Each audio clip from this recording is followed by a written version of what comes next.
right? So before you say anything, I know you saw the title and you're like, this is supposed to be a Resident Evil 4 review. Why is there guiltygearstrive gameplay? I wanted to make sure that I didn't want to show anything, right? I did not want to show any RE4 because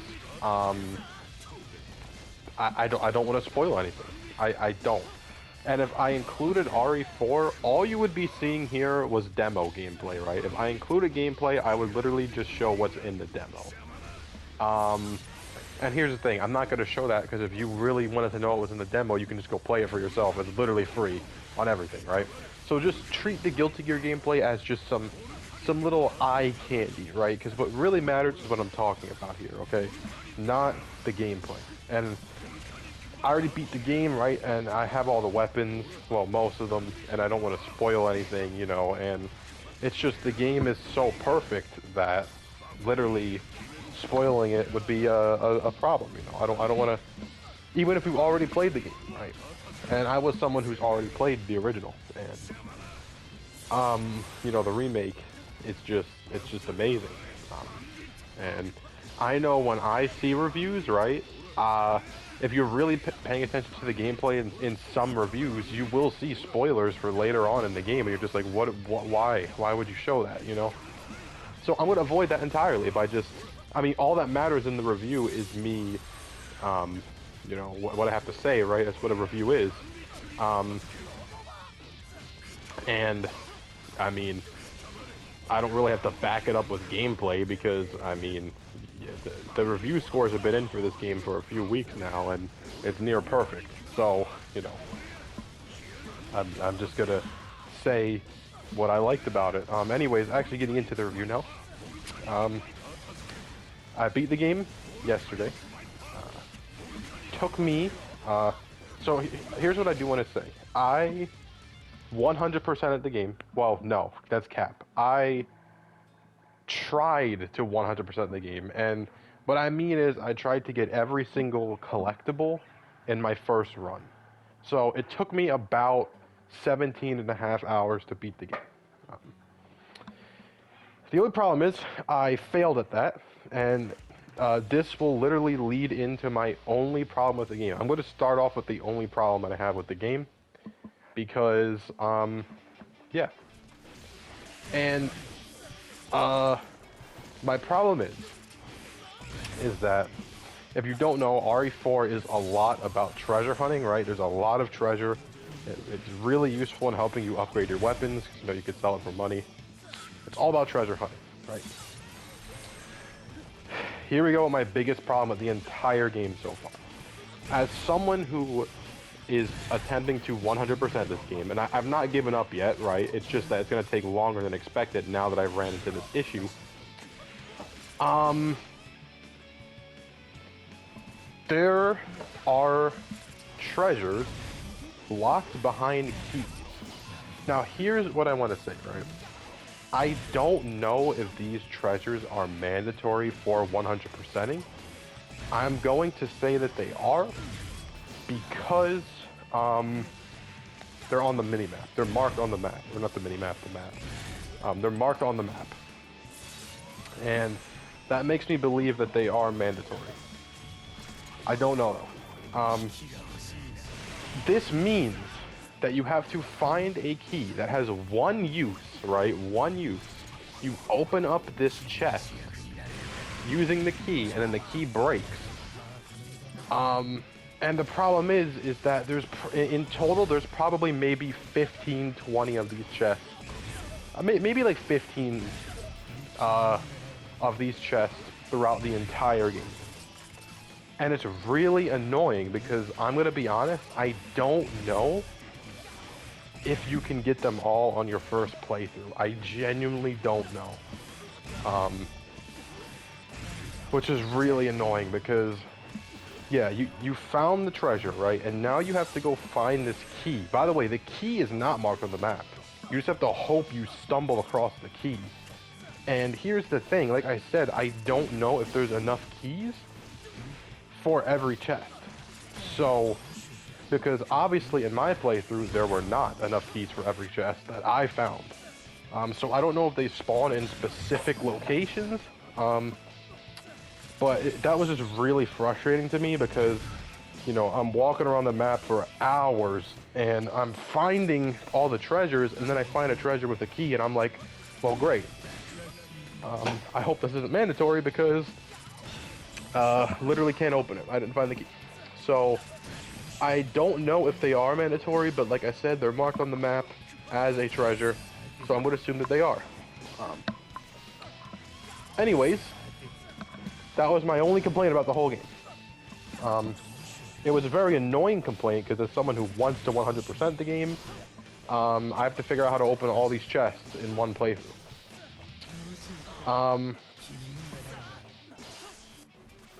If you're wondering how fast you can beat the game, right?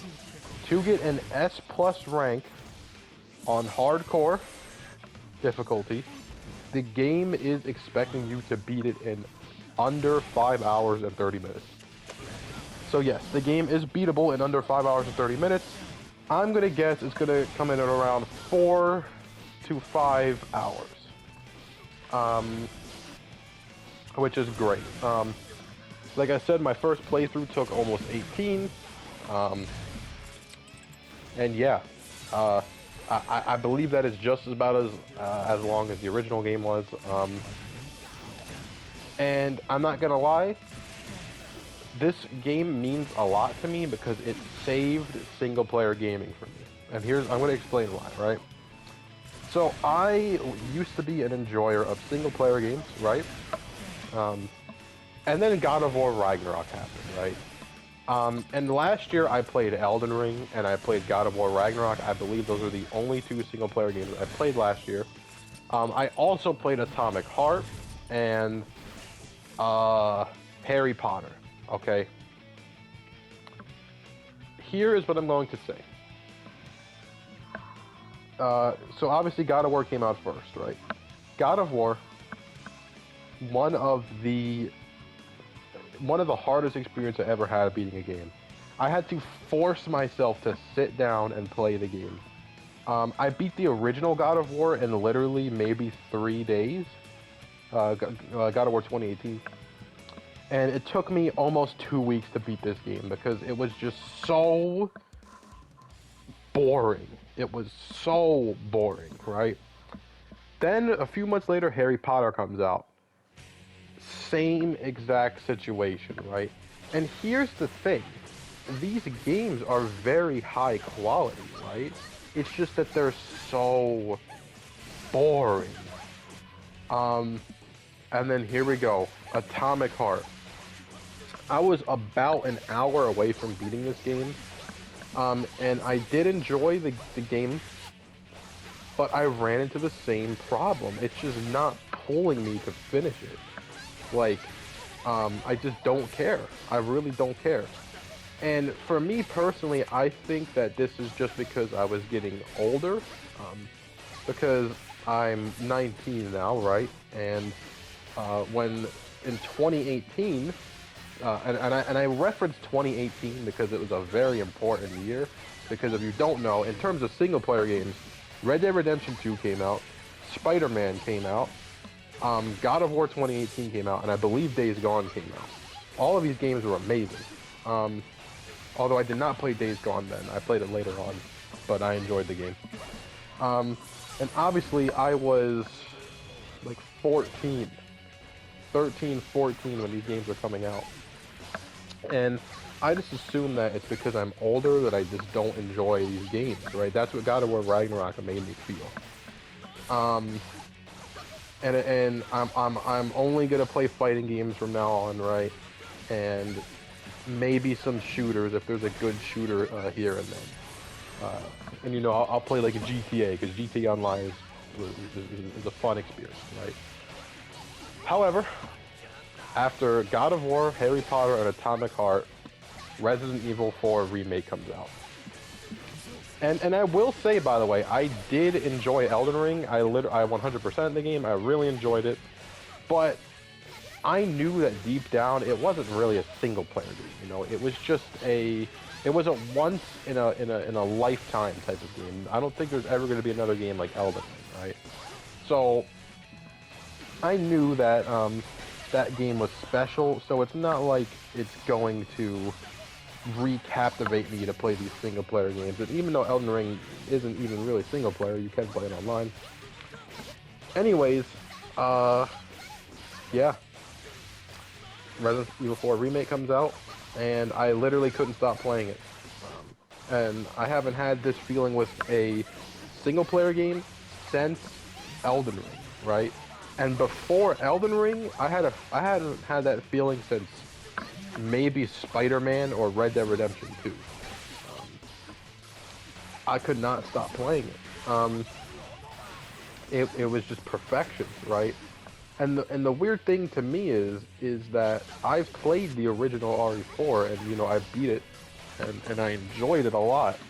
And somehow this game kept me interested the whole time.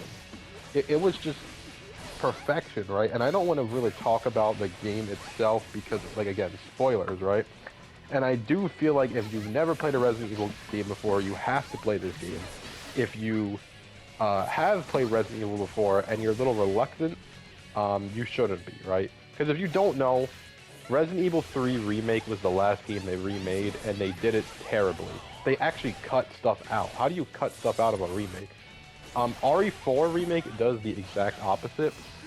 They don't cut anything out. In fact, they add to stuff that already existed. Whether it's story, whether it's a map, and gameplay as well. They actually added to it. Nothing was missing, except stuff was added. And here's what I do want to say, right? The stuff that was added was not on the level of Final Fantasy VII Remake. That's another game I really enjoyed, by the way, Final Fantasy VII Remake. But if you played that game, you understand that they literally changed the story. Like, the story is completely different. And a lot of people don't like that, and some people do, right? What I will say is that RE4 Remake, like I said, it adds stuff, but it doesn't change stuff, right? And I want to make that very clear. In terms of at least the storyline, it adds stuff, but it doesn't get rid of stuff, and it doesn't change the outcome of things, which I really appreciated, because it's just, you know, if you don't know, the original RE4 was already considered one of the best games ever made. So remaking one of the best games ever made is not an easy challenge, but they did it, and not only did they do it, they absolutely succeeded. It's a great game, and for me personally, I'm going to have a really hard time saying, yeah, I'm gonna go play OG RE4, because this game is just that game, but literally better in every single way. And I guess the only complaint you can make is if you don't like the way the characters sound, because they do have different actors. And yeah, that could be a complaint, but for me personally, that doesn't warrant me going to go play the original RE4 over this game, because this game is just amazing. And it's definitely one of the best looking games to come out on this gen. And there is a PS4 version. I don't know how good it is. I played the PS5 version, and it's definitely one of the best looking games to ever exist as of right now. And yeah. Also, I do want to say, there's a lot of people that don't play Resident Evil games because they just can't handle horror games. And what I will say about this is that this is not a horror game, so play it. A lot of people have that misconception that every Resident Evil game is really scary. No. The only genuinely terrifying Resident Evil games are Resident Evil 2 Remake and Resident Evil 7.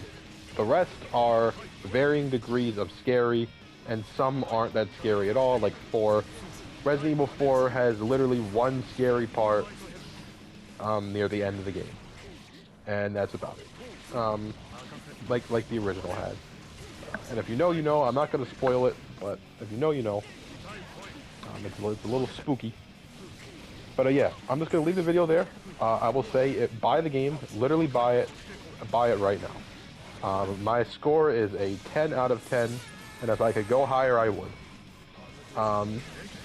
I would easily declare this game of the year, but Final Fantasy 16 is coming out, so we'll see how that goes. And I'm gonna have some, more videos tomorrow. I don't know what I'm gonna be playing, but I'm gonna be playing something. And yeah, play this game now. Peace.